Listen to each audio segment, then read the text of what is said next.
Assalamualaikum warahmatullahi wabarakatuh. Balik lagi di channel ini. Oke, pada kesempatan video kali ini saya akan membahas sesuai dengan judul ya. Jadi saya akan membahas bagaimana cara mengatasi eh, komputer-komputer ya, nama-nama komputer yang tidak muncul di dalam jaringan yang sama pada saat kita ingin sharing folder atau sharing data. Nah, untuk langkah-langkahnya kalian bisa mengikuti tips pada video kali ini. Oke, untuk caranya langsung saja kita mulai. Yang pertama, silakan kalian ketik pada search bar di bawah sini, ya. Oke, langkah selanjutnya kalian ketikkan kontrol panel ya. Nah, setelah kalian ketikkan kontrol panel pada search bar di bawah sini, langsung saja kalian klik enter ya, atau pilih yang bagian atas ini, klik sama aja. Nah, maka nanti akan ada jendela baru yang terbuka. Nah, ini namanya adalah jendela control panel. Nah, selanjutnya untuk tahapan yang kita lakukan adalah klik pada bagian network and internet ya. Network and internet, lalu yang selanjutnya pilih pada network and sharing center. Nah, pada bagian network and sharing center, pada bagian sisi kiri di sini kalian pilih yang change advanced sharing settings. Nah, maka untuk di versi Windows yang terbaru, maka kalian akan dialihkan tampilannya akan sama seperti ini ya. Tapi untuk versi Windows yang lebih lama akan tampilannya sama pada di jendela control panel ini seperti ini kurang lebih. Tapi tidak masalah untuk eh, posisinya sama saja. Nah, di sini terdapat tiga pengaturan ya. Yang pertama ada private networks, public networks, dan juga all networks. Nah, ketiga ini bisa kalian sesuaikan dengan kondisi jaringan kalian. Jika jaringan kalian berada pada jaringan private ya, ini, yang berarti jaringan yang kalian pakai berarti hanya ruang lingkupnya lebih kecil ya, karena menggunakan private networks. Atau kalian juga bisa menyesuaikan pada public networks ya kalian menggunakan jaringan yang umum. Atau kalian juga bisa langsung mengaturnya pada all networks yang mana nanti berfungsi untuk keduanya. Nah, tetapi di sini untuk berjaga-jaga ya, biasanya beberapa orang tidak mengetahui kondisi jaringan yang dia pakai sehingga ketika memilih salah satu menjadi tidak berfungsi. Nah, makanya di sini saya menyarankan untuk mengaktifkan semua saja jika kalian belum mengetahui ya, belum mengetahui kalian menggunakan jaringan yang mana. Jadi kalian bisa mengaktifkan semuanya pada bagian network private network ya ini. Kalian aktifkan pada network discovery, aktifkan menjadi on, lalu centang pada setup network connected device automatically. Lalu yang berikutnya file and printer sharing juga kalian aktifkan.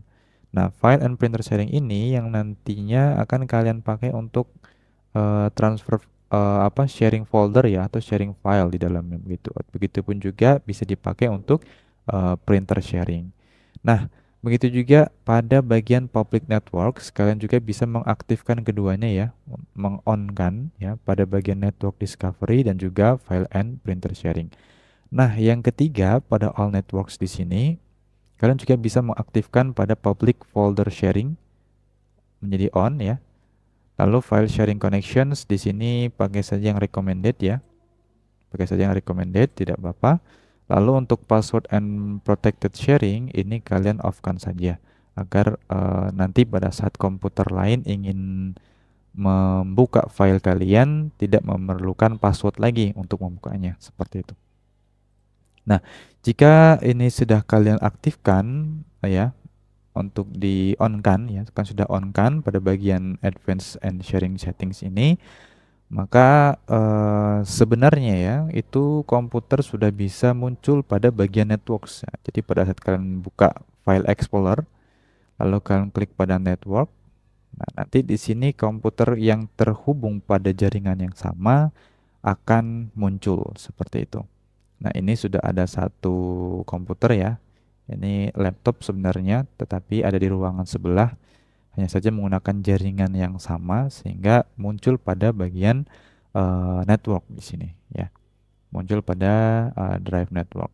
Nah, untuk beberapa komputer yang nanti menggunakan jaringan yang sama, maka secara otomatis akan muncul di sini pada bagian atau drive network seperti itu. Sehingga nanti untuk selanjutnya kalian bisa membagikan folder atau file ke komputer lain.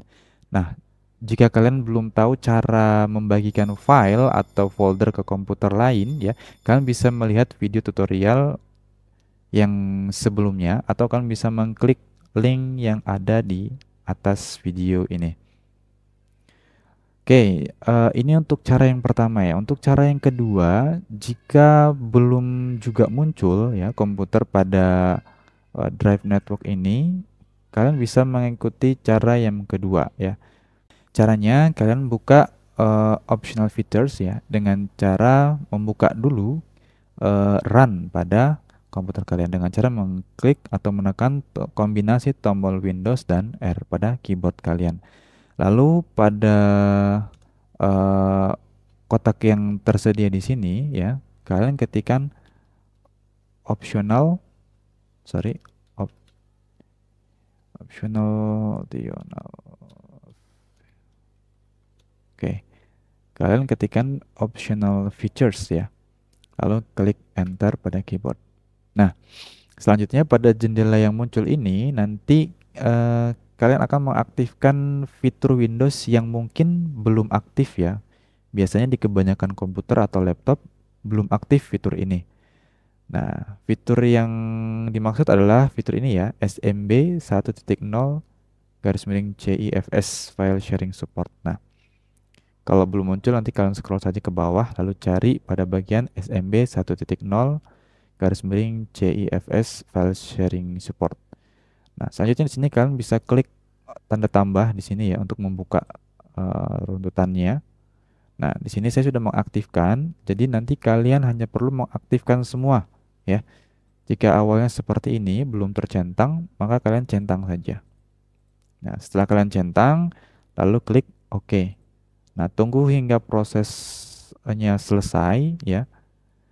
Maka secara otomatis nanti akan muncul di sini. Jadi kalian bisa cek lagi pada drive network ya, apakah komputer atau laptop yang terkoneksi pada jaringan yang sama itu sudah muncul atau belum, seperti itu. Nah, ada satu cara lagi jika seandainya ini belum muncul ya, komputer kalian belum muncul pada drive network, ada satu cara lagi. Kita kembali ke kotak search di bawah sini. Lalu selanjutnya ketikkan services, lalu klik enter. Nah, maka akan muncul jendela baru ya, jendela services ya di sini. Selanjutnya kalian scroll ke bawah sampai menemukan function discovery resource publication ya, yang ini. Function discovery resource publication. Nah, selanjutnya kalian double klik ya atau klik 2 kali di function discovery resource publication ini. Lalu pada bagian startup type ya, ini masih di menu general ya. Pada bagian startup type-nya kalian pilih yang automatic delayed start. Pasti sebelumnya manual ya. Biasanya di kebanyakan komputer atau laptop masih terpilih pada bagian manual. Nah, lalu kalian pilih yang automatic delayed start. Yang automatic ya. Lalu kalian klik apply dan OK. Seperti itu. Nah, jika langkah ini sudah selesai ya, sudah kalian aktifkan otomatis, maka seharusnya ya sudah muncul di sini klien entah itu komputer atau laptop ya yang terkoneksi pada jaringan yang sama sudah akan muncul di sini. Seperti ini. Nah, jadi selanjutnya kalian bisa memanfaatkan jaringan untuk berbagi file atau sharing file ya, sharing data melalui folder. Oke, sekian video kali ini. Jika kalian memiliki pertanyaan, silakan tinggalkan pertanyaan kalian di kolom komentar. Jangan lupa juga untuk klik tombol like dan share video ini dan juga subscribe ya agar kalian terus mendapatkan update informasi terbaru dari channel ini tentunya. Semoga video ini bermanfaat. Thank you for watching. See you next time dan wassalamualaikum warahmatullahi wabarakatuh.